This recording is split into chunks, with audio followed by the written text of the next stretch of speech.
If you're a parent caught in the chaos of youth sports, the pressure, the politics, the excitement, you're not alone. This is Be Valiant.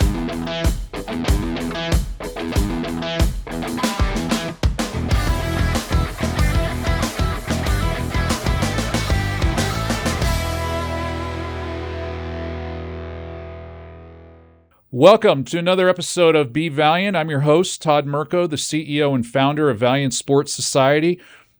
I always say this, but it's so true. I have another great guest for you today. I'm fortunate enough to say that a lot of people that have been coming on so far are friends from the media world, and this is another one, but also happens to be a sports parent, which is why she's sitting here in the hot seat to talk to us about all that. This is Jody Jackson. For those of you in Arizona in particular, you know her from Fox Sports Arizona days, around the Diamondbacks, the Coyotes, all the sports that are done locally here. She's still with the Diamondbacks today. Jody and her husband have raised two kids, Connor and Caitlin, and we're going to talk about them. They've both been youth sports athletes, so a lot of great stories.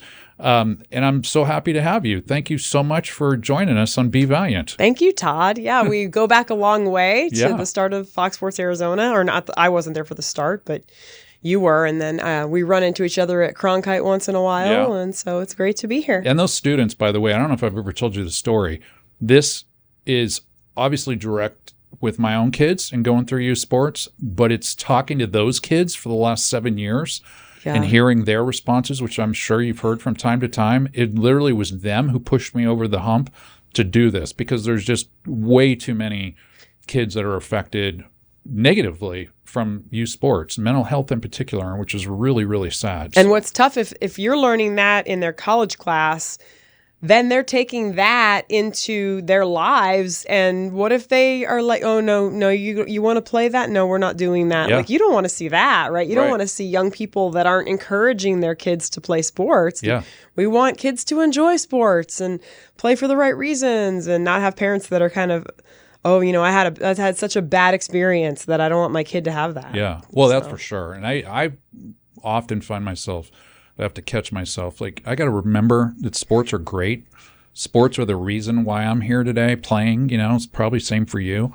I mean, that's where my love was. That's where my passion was. Great things come from playing sports. But I've gotten very fixated, admittedly, on a lot of the bad things that are coming out. Mental health issues, physical health issues. I mean, specialization of athletes, so on and so forth. Anyway, it's not about that. Let's dive into the Jody Jackson background. Let's talk about first your youth sports experience growing up. What was that like? What were your parents doing around all that? What did you do? And then talk about how that ended up moving into the collegiate space. So I was an only child, and my parents they had moved from the Philadelphia area down to Florida. And they were just getting established. They were both kids of depression babies, or I guess they were depression babies. And I think they were like, they wanted to make sure all the ducks were in a row before having a child, which, who does that, right? So I barely made it. They were 40 when they had me, and I'm an only child. And so I didn't experience growing up kind of that, like, messing around the house with your sisters and brothers or anything like that. And I guess maybe that's why I wasn't, when I played sports in middle school and in high school, I kind of tried out everything. I played, like in middle school, I played softball. I played tennis in high school. And kind of the joke was, I grew up in Broward County, Hollywood, Florida, and I would just like volley without, I had no killer instinct. And maybe that's why, because I didn't have siblings, but like, I was competitive, but I didn't have that, whatever that is. I mean, some people would say I still don't have it today. Like in life, I don't have agenda, I think there are healthy agendas. I just kind of go into everything. I'm just having a good time, and that's how I was. So growing up, the big thing though was I spent most of my time baton twirling. Now, how does one get into baton twirling? Softball. I will tell you. Yeah, exactly. No, and you know the other thing about sports was I wasn't real like physical. I wasn't going to play basketball and like drive to the hoop and knock people down, or I wasn't even soccer. I played soccer in high school, and I remember on a really cold like December or January night, first of all, I was just uncomfortable out there. I'm getting kicked, that your soccer is your kid's background, right? So this one girl left, they had an ambulance come out because she got hit, got flipped up, landed kind of on her neck. That's all I remember. And I was like, I'm done. Like, I'm not going back. So it was, not that I wasn't, there's toughness involved in like, I would practice baton for 4 hours in the heat or whatever. But it was just, I wasn't going to hit anybody or push anyone away for the ball. So that's a problem, I think. So baton started when I was 5 years old. I was in these parades. The two neighboring towns, like I lived in one and the other one was the Hallandale in Hollywood, Florida, the Candy Cane Parade and the Peppermint Stick Parade. And it started with a parade, like, honestly. Really? Yeah, and it's kind of funny because I did it collegiately at Miami. I did twirl in the Orange Bowl parade and the Fiesta Bowl parade. So it's kind of funny whether you're 5 or 20 years old, you're still in a parade. Yeah. But baton is so much more than that. I obviously was competitive. I did nobody would know what a baton twirling competitive scene looks like. I wouldn't guess out in the world because it's not a lot of it out there. But it's a thing. I mean, it's at high schools, it's in gyms, it's at Notre Dame. Notre Dame is where they have their nationals. I went to nationals once. I won. I was like second runner-up in the state of Florida. I mean, I wasn't like the best at it, but I was pretty good. Yeah. So, yeah. And at the end of the day, it's a sport. I mean, you're a collegiate athlete. Let's make this really clear. You were a collegiate athlete.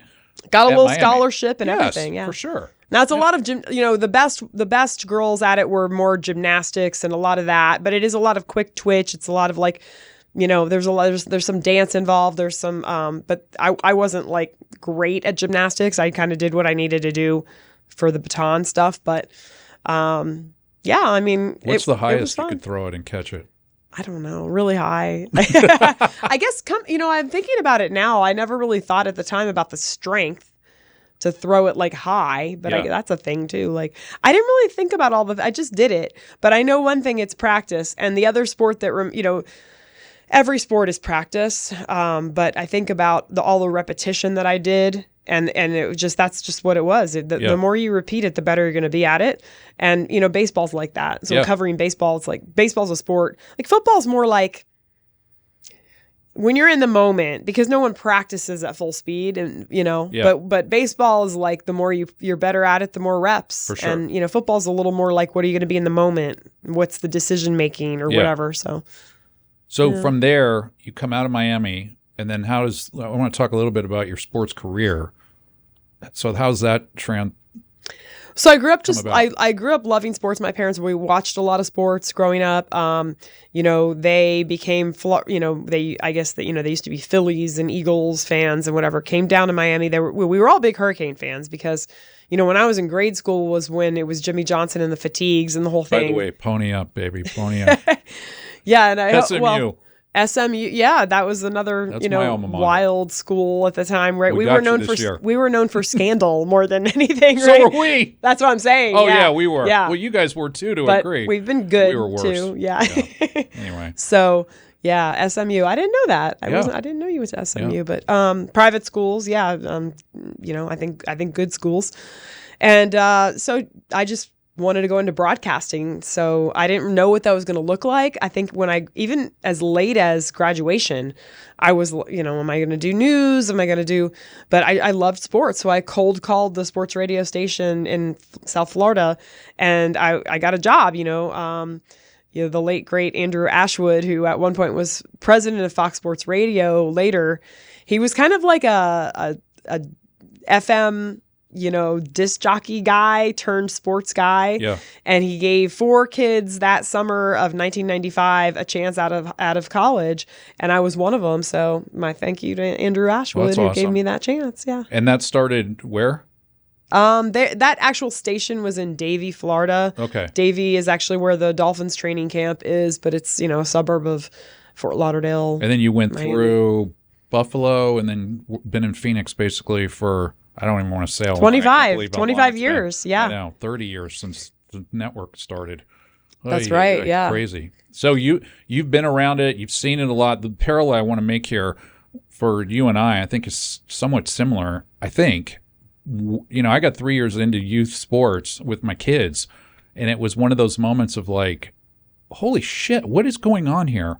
And you would have thought, based on being a youth athlete, being a collegiate athlete like you were, being around sports for your career, that you'd have, this is me, I'm not saying this was you, but I felt like I was going to be well more equipped to go through what was going on than what was going on. So I don't know if that was the same experience for you. I think the big X factor for me is my husband, who was a son of a coach at the college level for football and had spent, I think, almost 30 years in the NFL as director of college scouting, a scout. Okay. So that mentality came... and when I met my husband, because we met at a tailgate at ASU, I was going in to cover the game. This was in the 2002 season. And Chad played at ASU. In the early 90s. And, I met him going into a game. And, I mean, I knew he actually, the tailgate was for former football players. So, I mean, that going in.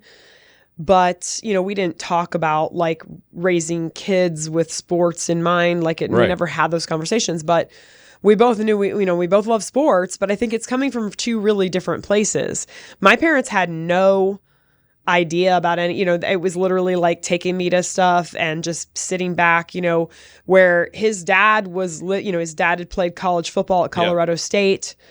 His mom's pretty athletic, she didn't play at the D1 level or anything, but just sportsy people, I guess. Yeah. And my parents loved sports too. So, but I think the coach mentality that my father-in-law brought, and then my husband, but from being coached in football, and football was very different then. Yeah. The reps were very, it was back when harder. NFL was doing 2 days. It was very physical, sure.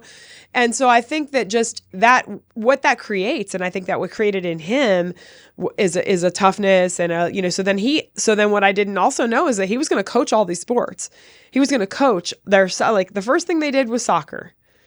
And they only did it for 1 year. Yeah. They just didn't attach to it. But he coached the soccer. And the thing about my husband is he's this guy that when you see him, because he's, 6'3", 270, whatever, O-lineman looking, and you think he's scary and gonna yell at you, which he will. He has a loud voice. Yeah. But he's this knows how to get kids to have fun. And I think what I found out after watching him those first few years was that yes, he would expect things from them. And so he would yell, but they would learn that about him. He's going to yell, but then he would smile and have fun. He'd make jokes. He's funny. Yeah. He's a funny guy. Yeah. So that's good. I'm not the funny one. Right. So this is all stuff that I was not capable of. Yeah. And a lot of people aren't, right. You meet most coaches and they're very straight, straight laced, no jokes, I mean, my son, when in Little League, to get him to relax at the plate, he would start doing lines of country songs, because they would listen to country songs in the car on the way to. Another thing I didn't really know about till I came out to Arizona and met my husband was country music. But just silly things. He would say guy walks into a bar or something to a little kid, But my son was very mature minded, very young, and he would just laugh. And so my husband's the guy that everybody laughs at because he's trying to, and so I think that, but yet he expected a lot from people because of his background. Right. So did he expect? Well, let's dive into Connor and Caitlin first. So now Connor and Caitlin, they're in the mix. You've got one boy, you got one girl. You're experiencing both sides of what that means. Talk about that. I mean, what did you have in Connor? What did you have in Caitlin? To this day, what do you have as athletes? Yeah, I mean, they're pretty athletic, very, very athletic, I would say. But I think what I learned, and this is also something I didn't know, when I was twirling my baton and other girls were out doing, and I was like a cheerleader, did a lot of that stuff. I enjoyed dance. I enjoyed choreography and dance. When I would see other girls on the field, or even boys for that matter, I guess in a way, and I thought about this just getting ready for this podcast, I think I thought it was you had to have this magical God-given talent, right? Right. It was just ooh, you're, and it's not, and it's not that my kids don't, because they do. They have a lot of natural talent, but it is truly, and it sounds just so intangible and it sounds cliche, but it's how hard you work. Oh yeah. It's and in order to get to the working hard part is that what you're made of, the character part. And this is why you know that college coaches, and you don't get to the pro level unless you have the character. You just don't. Yeah. And so working hard and like working to perfect certain things in your game. So as they were growing up, I mean, they were really, they were very athletic early on. And then as it got harder and harder, I think that they had to evolve and work harder and be more specialized in what they're doing and all that. So Connor played baseball and football. And but growing up, I mean, they played, even Caitlin played basketball. Like she played softball, she played volleyball. I mean, club volleyball. We did the club volleyball, club that's softball. A fun experience too. The club volleyball is the one that now I'm a little removed now, so I don't feel bad saying this. I couldn't sit with the other parents at volleyball. Oh, yeah. For some reason, softball I can, but there was something about the volleyball. Everyone was critiquing just don't say anything. Like, I'm sitting next to you, and if you're going, yay, good job this, yay this. So when someone does something horrible and stupid, what do you... And then they're just like, I just don't say anything. Like, yeah. Plus, they're too close to the court in most cases, especially in it was club, uncomfortable. Right? I just remember feeling, I can't remember why at this moment, but I felt uncomfortable. Everyone was judging everyone else really hard. Yeah. Madison, my oldest, was a volleyball player. Thank God she moved to the sand. Thank God. Now, the parents were still too close, but that's a whole nother thing. But thank God she moved to the sand and got out of the club volleyball side. So, multi-sport up until what age? Well, Caitlin, volleyball and softball collided when club volleyball, which is very important to continue on, as you know. Yeah. The tryouts are like middle of November. They do some like kind of preliminary stuff December, and then it really goes January through like June maybe. Yeah. And softball for school, club softball is all year long, but softball for school was February, March, April, and into May, and that was going to collide with volleyball. So she was kind of forced to choose, and it was really hard because her freshman team, Corona del Sol, has a great volleyball program. They went to state again this year. They won state her freshman year, but her freshman team was a really fun group. Some girls she knew before, some she didn't. I feel like her freshman year was really formed by those girls in that group. So it kind of stunk that it was hard. It was going to be hard to continue. Also, she played middle, which was she wasn't really tall enough to be a middle, but she was the tallest then. So she would have had to really switch gears and become a dominant outside hitter, I think, which she was a good outside hitter. Yeah. But, as you know, it's a whole nother level when you're playing that spot full time. So she stops her freshman year after her freshman year. Yeah. And then it's softball full time. Yeah, I'm trying to think if she played something. I feel like she's always so busy. But yeah, I think it was pretty much softball. Yeah. Well, that's good. And then we tried to get her to, we're like, do you want to play flag football now that that's out there? And she didn't want to. No? No, and it's kind of funny because, not funny at all, but a couple of softball players had really serious injuries from the flag football. Oh, really? Like knee injuries, yeah. Oh, that sucks. Yeah. Yeah, I would have loved to have seen. One of my girls I know would have been a quarterback for sure. It's a cool thing. Yeah. I love it. I do play-by-play awesome. for those games, and it's really fun. Yeah. So. Well, and watching the new sports anyway, with AIA here in Arizona in particular, I think it's really cool, and it's happening all across the country. It was the same thing for beach. When my volleyball player made the move, AIA had just gotten into the sand side, so she was in the early part of playing high school beach, which was awesome. Yeah, especially you're kind of like you grew up on why. the beach. I grew up in LA. Yeah. I mean, to be able to watch that happen, it was so cool. I got to ask you as you talk about volleyball, and I say this laughing because talk about the tryouts. The tryouts in volleyball, I'll say it before you say it just to make sure you're on the same page with me. Yeah. There is nothing like what I experienced. Now, soccer tryouts were their own animal too. Yeah. But volleyball tryouts in the club world here in Arizona, and Phoenix in particular, were all scheduled to compete against one another. So you had to pick where you were going to go, who you were going to go to, and most likely have to make a decision while you were there. And if something started to not look great, you needed to make a shift like pretty quickly, like to go somewhere else. And then that somewhere else you either had lined up or whatever. So how did you guys... without naming the clubs, she was with one at 11 and 12 years old, or 10, 11, whatever. And then we decided that we wanted to switch because the coaching there wasn't as good as we wanted. Uh-huh. And so we went to the other one. But yeah, so now you're like trying to find your spot, where are you going to land? And then it was like, so I remember vividly that final year of club, which she ended up being on a really good team, and it was a really great experience. But we scheduled some private lessons that we were like, and we were usually very prepared, and we were thinking, oh my gosh, we have to do this like now, because you have to make inroads with the coaches. Yeah. You have to show up to now they did the due diligence, the club had their, it's not an orientation. It's not a seminar. It's like I don't know. It's an information session, right. I guess. So we go to that club and we do it. But now we're like, well, we have to know so she did do a private lesson so that this person could see her skill level and stuff, good or bad, needed to know where she was in that level. So was she ever going into a gym teetering between the first team and the second team, or were you always, was she tall? How tall is she? She is 5'8". Oh, this is like She's Madison's 5'8". world. Madison ended up always a middle on the second team. But she's like, she said hop. she was 5'11", no? No, that was my soccer okay. player. My Okay. my volleyball player was very upset that my soccer player was 5'11". No, my volleyball player was 5'8", 5'9"-ish, and every time she'd walk into a gym. Yeah. It's at that age though, at 10, 11, 12, they want you to be in the middle. And then as you get older to high school, then you're not going to be a middle at an elite program like Corona. So, so I'll just cut to the chase here. She wasn't in that. She got in, she was kind of targeted, I want to say, for this particular club, the gold team. Mm-hmm. So I think she was iffy on the platinum, but she didn't really feel like she was going to definitely make the platinum because she had just gotten to this club.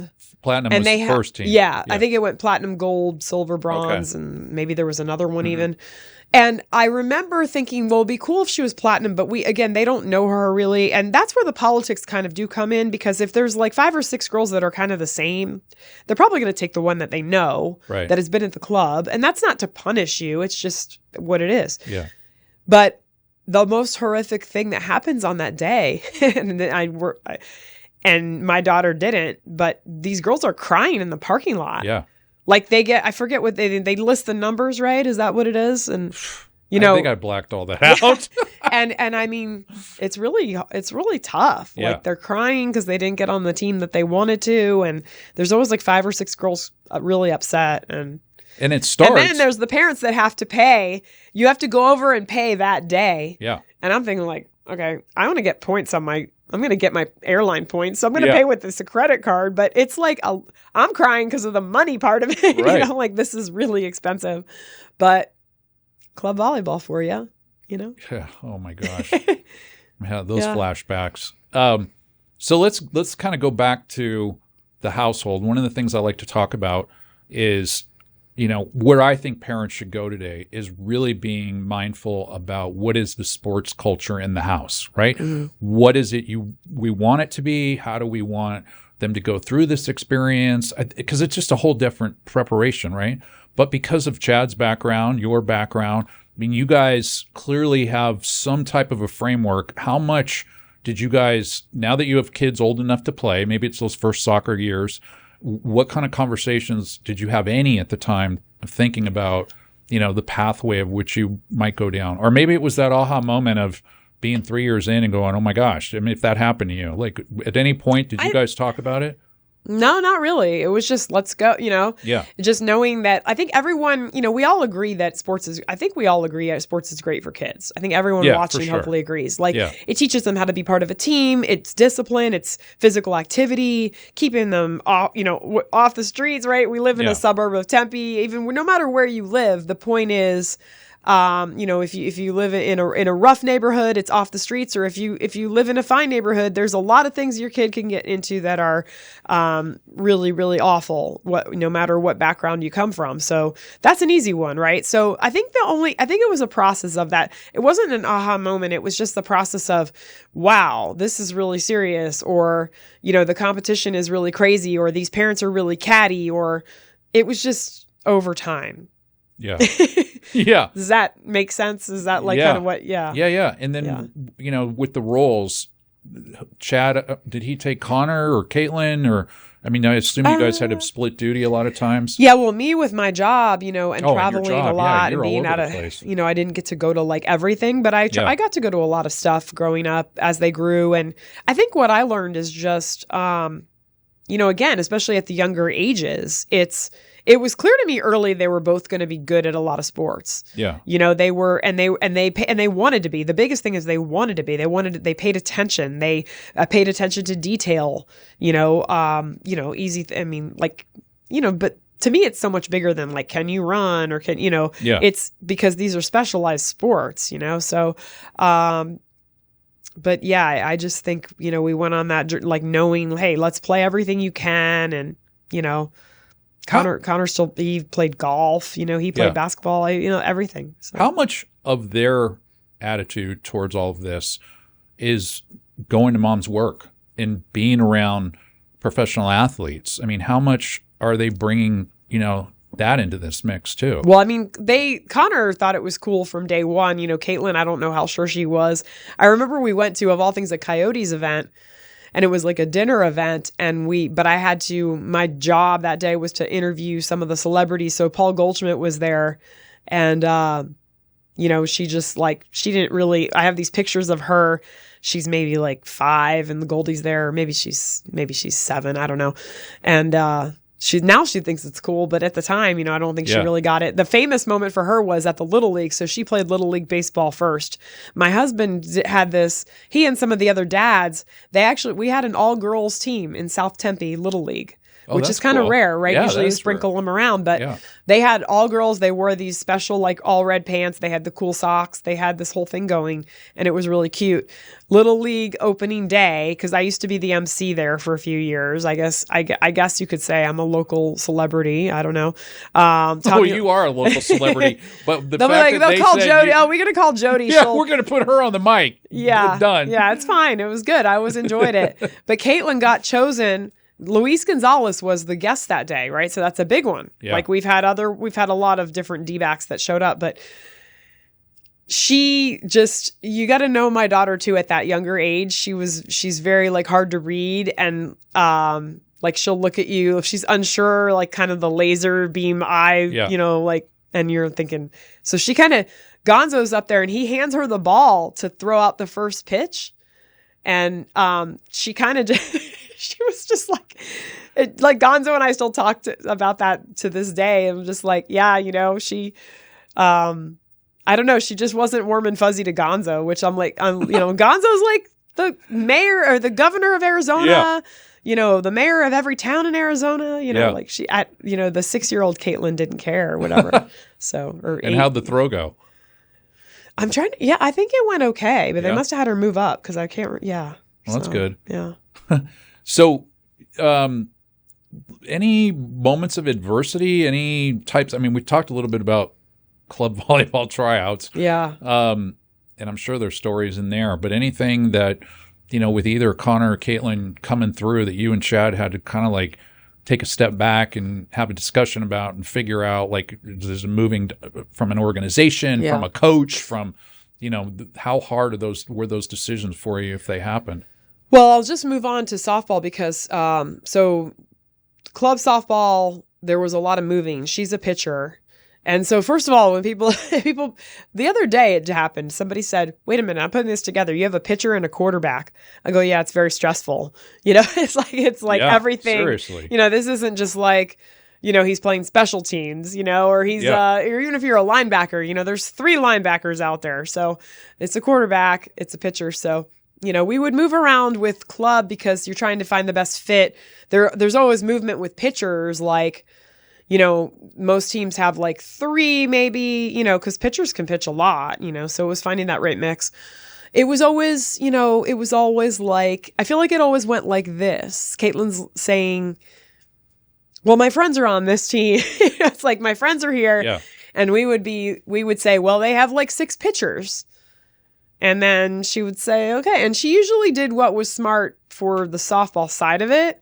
And she always made friends on the team. She usually had a friend on the team anyway. Now it's crazy. Even now she's 17 and she still plays club, and for school, it's her senior year. And we still see the same girl. Like there's a girl that we've seen since they were both like, she wasn't that little, softball, you kind of have the bigger ball. So she might have been 11 or 12 when she started, but it's, there's a lot of friendships back and forth and, competitiveness. And then for Connor, he's a kid that, we didn't usually if it was very early on, it was like he would talk to the coaches, and he just, like with Caitlin, it would be, she would craft, like, what am I going to say about this? If there was something she needed to go to the coach with, she might need a little bit of like encouragement. Like, you're good to say that, of course. He was always very handling it himself. And, probably the only thing, which is great because, my husband was there coaching like the freshman team. He was the freshman coach. As they got to varsity, he was kind of early on, he would be, I'm kind of trying to remember what his role was, but he wasn't on the field coaching and he wasn't officially a coach. But I think it was just that, being your own person and carving your spot, even though like dad was the freshman coach when he was in 8th grade, and then his freshman year and then the next year. But he handled it really well. I just think that, there's always that kind of thing like, oh, well, your dad's coaching or, something like that. Yeah. So. Did you sense any of that? Because there is always that, right? I mean, it always seems. Yeah, because there was a competition in high school. Yeah. And I just think, it worked out well. It works out well if the child, I think, handles it, or the young man at this point, handles it well and takes it on themselves and addresses whatever's going on. Like he would always, but a lot of the times too, he didn't have to address anything. That's the other part, is if your play speaks on the field, then and that's where it always happened with him. It did, he racked up a lot of yardage and made good decisions on the field, did whatever needed to be done. They didn't win every game, but, I think he played at a pretty high level. Now, if you're not doing that, it's a lot harder. Yeah. If you're not, it's kind of like put up or shut up, so. So Chad coached Connor through his freshman year. His freshman year. Just and then his freshman Caitlin, year. He coached up to how old? That's a good question. I think it was funny. I wish I could remember her words exactly about his retirement from the coaching, because she's very funny. She's also very funny. Connor can be funny too. I'm the least funny in our house. They're all very entertaining and sparkling personalities, but I'm trying to remember what she said. I think he said something like, should I help out? And she said, no, you're retired, remember? Or something like that. What year is this? Like of her playing years? Because softball, I'm trying to remember. It was a few years ago, so maybe when she was like 12. Yeah. Yeah. And that's when she put the stop sign up and was like, Yeah, I mean, he was already kind of going out. But, Tempe, shout out to Tempe Lady Hawks, which is a really good organization for like girls starting out with softball. Yeah. And, before they have to find the crazy club stuff. So. Yeah. With good female coaches too. Yeah. Yeah. A mixture of, I guess it was a mixture of dads, moms, Mm-hmm. Yeah. Yeah, that's one thing we're missing, is a lot of good female coaches for female athletes. Did you find that with Caitlin? Well, so interesting story. Yes and no. Yes, it was harder than we thought. Her first club team coming out were young women who had played D1 college softball. Yeah. And that was kind of their mantra and their hook, their selling point.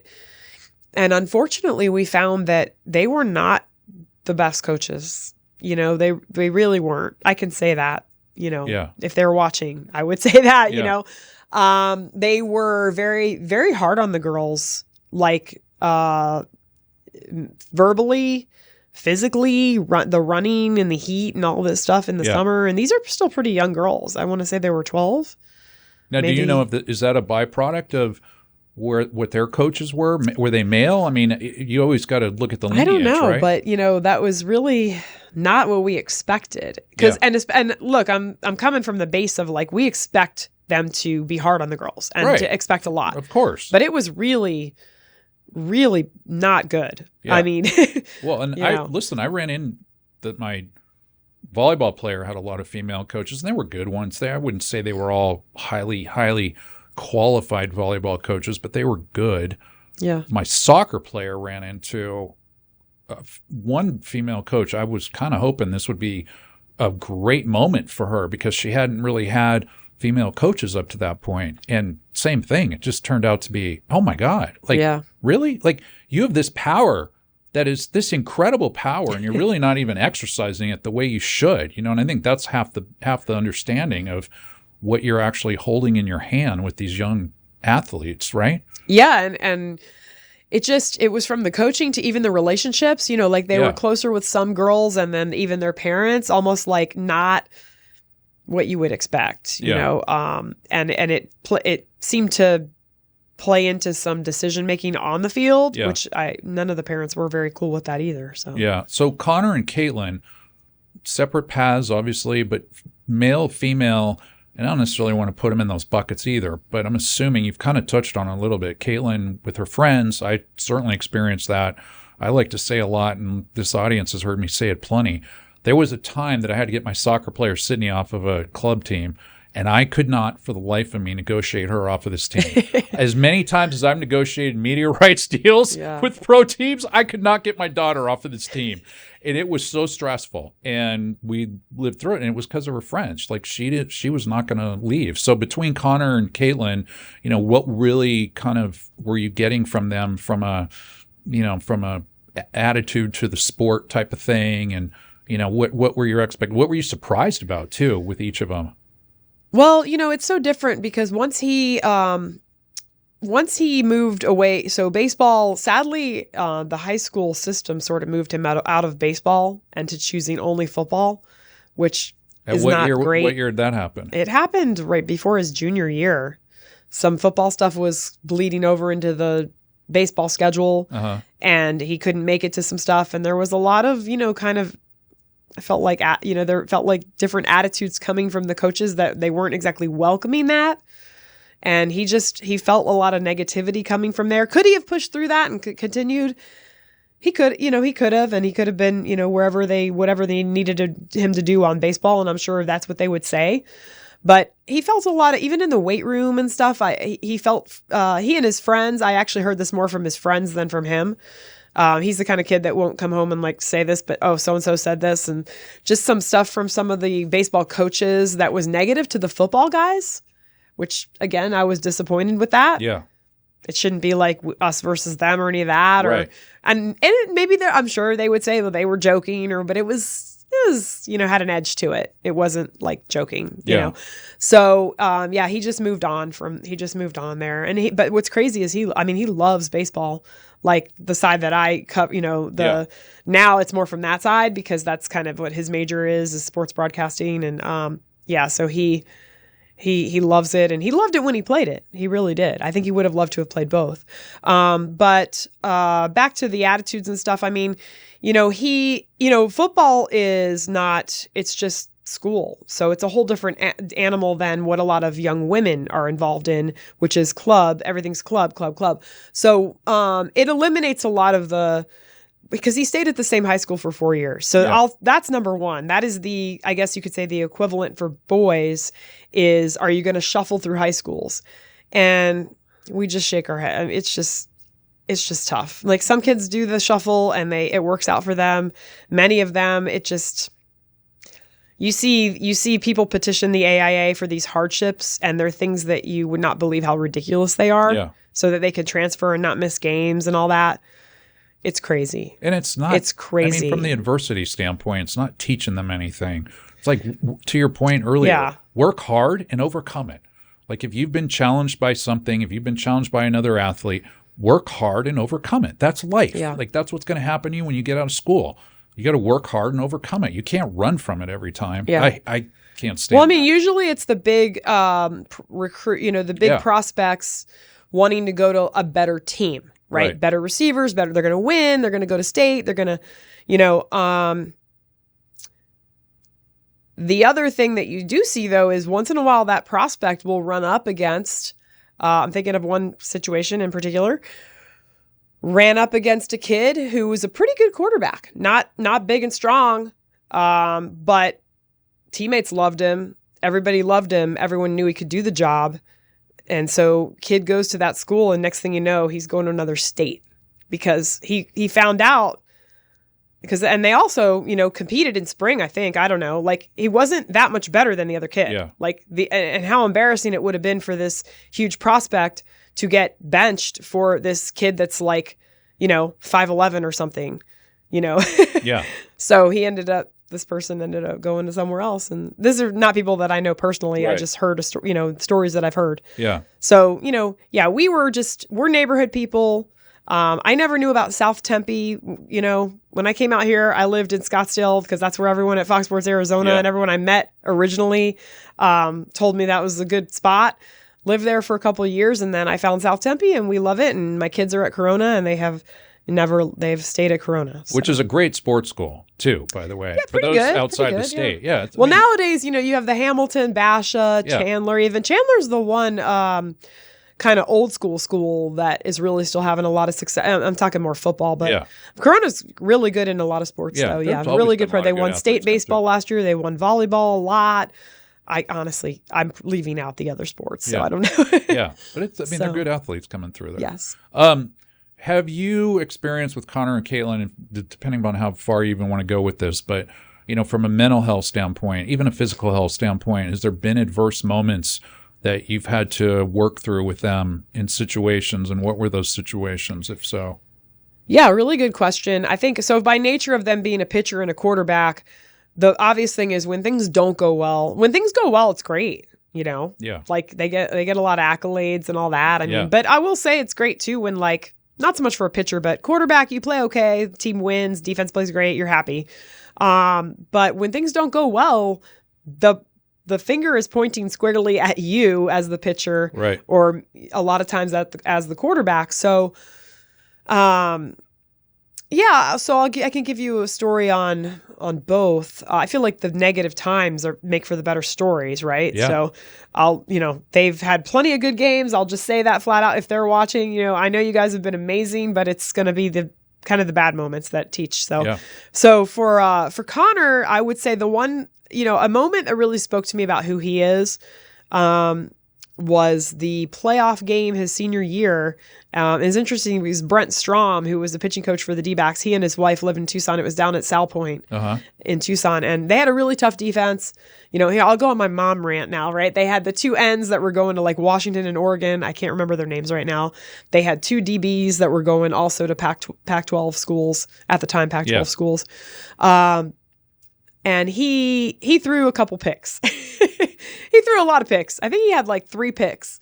And he ended up coming out of the game, and other quarterback went in, and, it was also rough. And I remember Brent saying to me, Brent Stromy, we call him, and he said, "Well, your boy, his demeanor is incredible down there. He was just staying engaged. He was really, he looks the same. It's that kind of typical, he looks the same no matter what thing." And you can imagine how he must have felt terrible. Yeah. But in general, we were not performing well in all. It wasn't just him. Right. But I think he held up and so he had to go back in the game. So a lot of weird things happened in that game, and I won't even go into all that, but he had to go, he went in the game, and he just continued. Right. He teaches me a lot about life. He just carries on. Yeah. He just, no matter what is going on around him, he's able to just continue on. And I think that's like any, it's not rocket science, right? That's what you have to do as an athlete. And that was one moment that he did that. I'm trying to think of what else. So Connor bounces back from things, it sounds like. Pretty because well. I think he understands. He carries through 'em pretty strong. He understands that it's going to be that way. Yeah. And Caitlin bounces, that's the beautiful thing about my kids playing this long in the sports world. Yours, I think you had one in college, right? Or both did? My volleyball player played 1 year at a JUCO in California. Yeah. So you get that far, and the benefits are huge. Yeah. And I think that's why Chad and I are really we want them to play. We wanted Connor to play in college. He did too. We didn't make him. Of course, he wanted to. And Caitlin, we would love for her to do that. But if she doesn't want to, that's okay too. But as you're an adult in these, you gain so much more because it's more real. It's more. It's not even that the stakes are higher. It's just because I think when you're like 10, you think the stakes are like really high anyway, right? But for Caitlin, it was softball, again, some really good outings as a freshman. Sophomore year had a very tough stretch of games. And one game in particular, and of course it's the one game where like the whole school, it felt like, was in the bleachers because some other practice had ended and I don't know. I felt like everyone was there. She comes in, had a lead, blew the lead. So against a very good team, we were up, but then we were down. And it wasn't until she wrote her college essay that I realized how much this affected her, that game. And then after that, a few games. The cool thing about that year was she came in the playoffs and got a really important save the year they went to the quarterfinals. I think they went to the quarterfinals. So, because she was a sophomore and the primary pitcher was a senior. And so, yeah, but it really, I think I was more surprised that it just affected her that much. Yeah. Can you share a little bit about what she said in her essay? It's a good question. Just about the physical, she's a very good descriptive writer. So the physical things like the heart beating and the pulse and just anxiety that can overcome you when things like that are happening and feeling like, she talked about her coach, and I'll give him some props, Sean Thornton. He's the softball coach at Corona. I didn't even know this at the time, but he had a great move where he went and he showed her like her, this was not last year, but the year before, or maybe it was last year. It was last year. She had, she was top 5 in wins at this point in the season. And he was showing her like, this is actual real, these are numbers and they're good. And like, you don't need to feel just because you gave up a run or whatever it was that, you're bad at your job. You're not. So that was a great coaching moment. From him, I just think she's learned how to handle all that. That's the crazy part is when she, feels that, whether it's just feeling inadequate, feeling like you're failing, we all feel failure, right? I kind of have said to her, I go, this may be a lot for you, but you're handling it. Like, I don't know if you realize it, but you're actually handling it, well. And that was another revelation, I think. But, just some of the physical things that happen to you mentally, physically, when you're struggling with, trying to live up to what everyone expects. And feeling like people are, she didn't say this in the essay, I don't think, but like I remember the sophomore year kind of feeling like people are mad at you, and yeah, well, it's all they're usually not, right? I mean, they're not. And it's interpretation in their head. They don't. You'd have to be a pretty bad teammate / friend to be really personally upset at someone for just struggling that day. Yeah. What about with coaches? What's your coaching experience been like? I mean, Chad sounds like he's had a major part in that, but outside of Chad. Maybe we do need to talk about Chad. I'm just kidding. What's the coaching experience has been for both kids? Pretty good. They've had, most of the people that we've met through sports, that's what's funny is like the ones that are really outrageously either bad or have delusional, it's a small amount of people, but they stand out because of the stories that you hear. But most of the people have been great. I mean, and they're good people. They're people like you and me. I mean, they're parents themselves many times. I mean, they totally understand. Really no, I would say no like nightmare stories. Nothing out of the ordinary. I do think that, the level of detail from coaches in whether it's club or high school, I think we all think that we would think the coaches would take everything as seriously as, the parent. And sometimes when you come to find that they're not putting in that level. Yeah. And that's a little shocking sometimes. Yeah. But, and how do you respond to that? Out of anything? There's really nothing you can, there's nothing you can do. It just is what it is. Yeah. Yeah. You just gotta, and you let your kid, I think it's been a great lesson to let the kids handle it. Yeah. Let them deal with, you can elevate your own coach. bringing up, one thing that we learned with club softball, as a pitcher, they really need to know what you throw, what your strengths are. Pretty much everyone has a rise ball, but if it's not your best pitch, but a lot of girls throw a lot of rise balls. Caitlin throws a rise, but she throws a drop and a curve and, gosh, why am I blanking on the screwball? Yeah. My baseball mind is over here. And it's like a screwball is kind of like, it's basically, a slider goes this way, screwball goes away she's actually been on a little break, so I haven't talked to her about pitching lately, but I talked to one club director that had I loved it. And I was like, why doesn't everyone do this? He's like, I watch my pitcher warm up. I ask her what she feels good about today. Cause maybe you do have an amazing rise and it's just not rising that day. So it's like, and so many coaches don't do that. Yeah. And you're thinking like, why? Yeah. So let's talk a little about Caitlin, then get into Connor and what's happening with him present day. Caitlin is a senior now? Yes. And so what will happen with her as far as her athletic career? Yeah. So she has kind of decided that she doesn't want to play in college, but we're just wondering if that's, we're not holding out hope. Like it's just open, Right. She's going to continue on. She's been accepted to ASU. She's got some other applications out there because recently, my son's girlfriend is playing club baseball or club softball at GCU.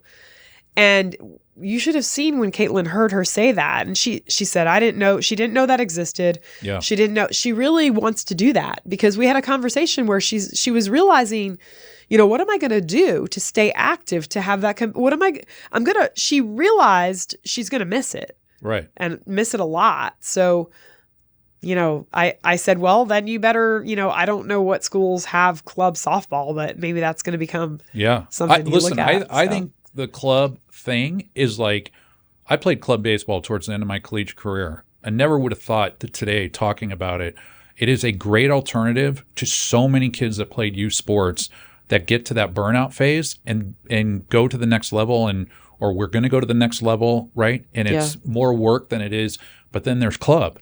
And the support, like GCU, that's a whole nother animal and what they're doing over there with their club teams. But what all universities are starting to do, investing in that club system so that kids that want to continue on playing have that opportunity. And it's a way to get them to come to the school because they have that club team for them to play on. They're still playing for the name of the school across their chest. Yeah.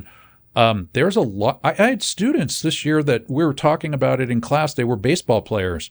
This is what was shocking to me. They were talking about the team, and then one of the kids made a comment and said, well, he's on the gold team, and I'm on the maroon it's team. like I club go, volleyball. Yeah, I'm like, wait. What are you talking about? He's like, oh, we have or majors and minors. I forget I think it was majors and minors. Oh, wow. And I'm That's like, wait, like, you guys really? you have two club teams there? And they're like, Wow. yeah, we have two club teams for baseball. I'm like, holy cow. So That's it's really like cool. it's like a great. And I bet they're pretty good. Yeah. Because we know ASU baseball's, high level program. And if you're on the club team, if you just didn't, maybe not ASU, but obviously those guys, maybe they thought about a D2 or whatever. Yeah. So yeah. And they had good lids too, by the way. Did they really? Yeah. Yeah. I've been trying to get one. They keep trying to negotiate with me on that, but they had good lids. So anyway, so she may go to one of those schools, maybe play. Yeah. club. I think it's hard too, because one of the places is what are they called? There's field level, there's these recruiting tools, right? And so we see a lot, so-and-so looked at as a parent, you're always like, or even, I'm sure she feels it too. You say, this D2 looked at my profile, or this JUCO looked at my profile, and it is kind of intriguing, you know, and you think like, well, what if I did that? Or, so, we'll see. Because I think though that at the end of the day, you have to want to devote pretty much your life to it. Yeah. And she's done that a lot, she has friends within softball, but she has a lot of friends outside of softball too. So she's had a good balance where I think some girls are all consumed by the softball. And I would say that's not Caitlin, like not that she doesn't work hard at it, and I don't know that she wants to do that in college. Yeah. So. Well, let's talk about Connor real quick. So her watching Connor and what's going on, because he goes off to D2 and has an incredible year. And now you're looking at what? what's going on now? Well, so he's in the transfer portal, which is wild, because that first day, so D2 can go in, like their season ended on the 15th of November. If you're not, D2 playoffs. I actually watched a fair amount of D2 playoffs this weekend, so because I actually know these teams and players now. He played against 3 of the teams that were in the playoffs, which kind of tells you the competition level. So he had a great year. I think for him, he didn't have a lot of offers coming out of school. He didn't have any D1 offers, and so he went to Western New Mexico, which is great selfishly as parents because it's 4.5-hour drive, and there's a lot of Arizona kids over there. So, last year he sat behind a senior who was, 22 or 23 years old. He was 18. He just went to kindergarten when he was 5. So I know everybody's like, why'd you do that? I'm like, I don't know. He was ready to go. So he's still only 19. Having 2 college seasons under his belt. He played 3 games last year, and you could see that he could you could see that he could do it. You could see that he was he could run the offense. And so he played 3 last year, kept the red shirt. This year he played in all the games and had about 3,000 yards. I guess it's technically 2,999 and 30 touchdowns. Wow. I should know the interceptions, but it was under 10. I think it was like 9. I could be wrong, actually. I just know the 30 touchdowns. I went to every game except for Eastern New Mexico because my daughter had homecoming that week. So we traveled around. We saw a lot of different cities. I think you and I talked about Western Oregon was a place you guys had. That's kind of a cool place. Yeah. I think I think we lost that game, but they were another playoff team. They were another good team. So, he learned a lot. I think we all learned a lot about the whole experience. So, it's D2 is pretty good competition, a few kids took the step in the portal, and he has a receiver that I'm thinking for sure he's got like 9 or 10 D1 offers. So Connor is, quarterbacks are a little different because teams are waiting to see what their quarterbacks are doing. So it's a lot of kind of wait and see right now. So, but some people reached out right when he went in, and that was kind of interesting to see. And so now it's kind of a waiting game. D1 or is this? Yeah, D1. D1. So a lot of D2s, but he, I think he's thinking, not to make a lateral move. Right. So, yeah. So if he stays D2, he's probably staying where he is. You're thinking maybe? I don't want to make any major announcements here today, but this is the kind of. No, I think he'll be looking at some different options at other levels, but I think there's going to be enough D1 interest because there already has been enough that he would hope go to one of those schools. Yeah. And really quickly, when he was going through all this out of high school, was there an idea that he wanted to be D1? I mean, his dad was D1, his mom was D1. Did he think about, like, I got to land a D1, and he just happened to go D2? And was it, surprising what he got out of it? Because it sounds like he had a great time. He played great.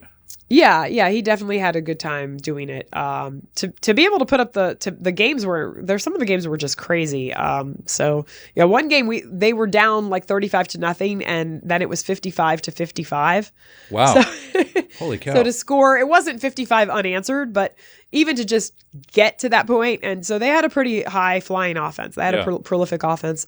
I think he, when he was a freshman, this is kind of what's crazy with, you could do a couple hours with someone on the whole college thing for football. For sure. As we sit here after the Lane Kiffin saga, right? So freshman year, there were a couple of kids he knew getting offers, but what's interesting about those offers is very rarely, I learned later, very rarely do those stand up, so it's kind of like, why are they even doing it? And then you see sophomore year, I think some of those stick. But they're going to see your character. They're going to see what you're doing for 3 more years, 2 more years if you get that offer in November or whatever. Yeah. And sometimes they don't stick. So it's more about what you do as a senior. And we see that in all walks of life, in all sports. So I think, for him, he's tall enough. He's not, weight wise, he's a 180, 185, right. Coming out of high school, he was like 170. So, I think that's the hardest part is that, and when he comes out of the season, the football season, like he I don't know about everyone else, but he loses like 10 pounds. So, it's about building back and getting, so I think honestly, like this is just mom talking, but skill wise, there's no question to me he could play at a D1 school. Right. I just think when you're coming out of high school, they want to see maybe someone bigger. Is it that simple? Probably not. But Right. you know, How big is he? How tall is he? I think I'd have to see if he's 6'1". Now he's 6 foot for sure. Okay. I don't know if he's grown to 6'1" or not. So he slings it like Drew Brees. Yeah, you know, Drew Brees is not a bad comp, right? Because how tall was Drew Brees? I think he was about the same. Yeah. Well, that's good. So, yeah. Well, I mean, scientifically, I haven't like studied Drew Brees' arm or anything, but he's got a pretty good arm. You know, he's got a really good arm. He's got great decision making, great processing. Well, that's what Drew Brees is all about too, right? Yeah. I mean, it's like Kurt Warner when you know, and I know Kurt from when I covered him. It's like, that's such a big part of what you're doing. And touch on the ball, you know, all the stuff. I think the area I've seen him get a lot better is running. You know, he's gotten a lot faster in college and he's, slippery, shifty, you know, things like that. I mean, he's very much a passing quarterback, but I've seen him get better. And that's the thing as a parent that you don't want to, I hesitate to label anything because he's still growing in that process. Right. So as we get here towards the end of our hour, you know, for parents that are listening, what would you, from your own experiences, what are some things that you would kind of give them as takeaways here that you experienced that they should know? Well, thinking of what I just said is like, try not to form your own thoughts. Like we all think, you know, you have to be this to be D1, or we all think, you know, I guess I've always been maybe being the media person. I'm a little harder on my own kids. And what I've learned is like, you look at kids, I've seen other kids grow and you're like, that kid, I never would have projected that for him when he was 10, 12, 14. And look at him now. He maybe he's going to the NFL or something. Yeah. You just never know. And not to say that I expect that for Connor. And oh, by the way, all I want for my kids is to have a great college experience. I'll just say that. Like, I just want them to enjoy college. If they're not having fun playing sports, they need to stop. And to me, it's just do the best you can, you know? But back to... Wait, let me ask you real quick. Do they understand that? I've told them, yes. Do they understand I've told them. You had something, you and I were... what was we talked about it, or it might have been in one of our emails, but it was like your value. I try to tell my kids that so much, like you are so much more than a player. Yeah. You are a human being. And they are great kids. They're great human beings. They are caring, loving, respectful, fun to be around. You know, they can bring, and I would say this to anyone, even kids that struggle in any of those areas. Like, let's say they're not doing well in school, or let's say, like, you bring value to this earth. Right. And it is not about any of that stuff, not even the school stuff. It's not about sports. It's about who you are. Yeah. And what you can do, you know, to just enjoy this wonderful life that we get to live, or help someone out, make someone feel special with a word or two, or with a gesture. Like, that's what our value is about. Right. So do they know? I've told them. Yeah. Hopefully they know, because I do worry about that. I do worry that my kids, or any kid, feels like, oh, I have to do this or have to do that. And the worst part is that I also want my kids to know they need to make their own decision. It can't be for me or dad, or because we expect you to, or because, and you know, it's great if they're going to get a scholarship or whatever, but you know, again, even for that, like, we will figure it out. Like, you know, and there's households where I'm sure there's a lot of pressure where if they don't have any resources for college, think of how tough that is for a kid, right? Like, oh, well, you're the ticket, you know, you're going to get a scholarship. And nowadays, NIL, like, that's a horrible feeling for a kid. And I hate to think of that. Yeah. I hope my kids know, you know, and I've told them, regardless of financials, you know, it's like, there's loans, there's college. You can go to college. Like, I know the world's changing and there's a lot of things that are crazy right now, but you want to go to college, you do well in school, you're going to go to college, right? For any kid. I would tell parents, like, you should not pigeonhole your kid into being like, well, if you can't get a scholarship, then you're not going. Like, that would be a terrible message. Other messages, gosh, there's so many. Just be aware of other people's feelings, you know, just sitting in the volleyball stands, you know, like, serious. I'm trying to think of something a little more. I had all these thoughts earlier, and now I'm trying to conjure them up. Well, if they come back for final thoughts, because we've done an hour, believe it or not. Okay. Yeah, crazy, right? Quick. Yeah, it's crazy how fast it goes. Yeah. So let's do some rapid fire, and then I'll give you final thought, and if any of those come back, Quick answers. More intense on game day, you or Chad? It's a tough one. Chad. Okay. But he's a tailgate guy, so like he's tailgating and woo-woo, and then I'm low-key. Okay. And then in the game, though, he's very intense. Like he's just quiet. He's just like... Okay. Connor or Caitlin, who's the competitor of the family? Ooh. They're both very competitive. Who's the bigger one? Got to commit to one. Sorry, guys. Jeez. Mom's All committing. right. I guess Caitlin will be mad, but I guess Connor. Yeah. Connor. Okay. Miami or ASU, which rivalry gets more noise in the house? They're Sun Devil people. Oh, when they that's were gotta young, hurt you, I doesn't it? dressed A them little up bit? in the cane stuff, but I get it. They've lived here. They've gone to all the. I know, they but love, still a little bit of views. Just like they root for Miami. They know that they know I love my Hurricanes and so. All right. Harder. Which is harder? Throwing the baton at Miami or parenting at high school sports? Ooh. Gosh. I mean, throwing the baton then, or I mean, they're just totally different types of hard. I will say, like, this sounds terrible, but I'm a hands-off parent, so maybe the baton, because I just kind of like, I feel like you raise your kids a certain way, and then you hope that they are able to drive that whole thing. Okay. So one thing you wish every coach understood about kids. Ooh. I mean, not all of them are there to go to the next level. Many are just there for fun, right? Yeah, the majority. Yeah. The majority are there for fun and for structure. And fun. For those are the memories. I will say my adversity. kids, my husband's like club math team or organization was called Devilbacks. Like, every sport you could imagine, they were all called Devilbacks. The kids in the neighborhood, and every kid still remembers that. When they graduate from high school, they send him a little note like, "I'll never forget those times." Yeah. So I'm gonna cry. Oh, that's awesome. It was really special. Yeah. It's and the girls, I don't know if the girls felt the same way or not, but the boys really enjoyed their time in youth sports because he made it fun. Yeah, that's good. And then finally, we ask everybody this question: what does it mean to you to be valiant? Ooh. As a sports parent. Be valiant.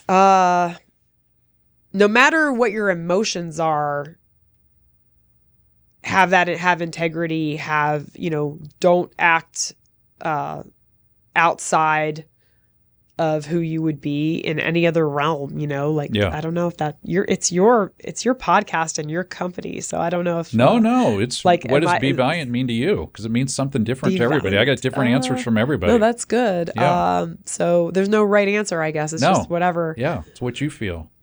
Stay true to yourself. Stay true to who you are as a person. I would hope most people, at least, assuming you're a good person, assuming you stay true to your beliefs outside of off the field. Okay. Final thoughts.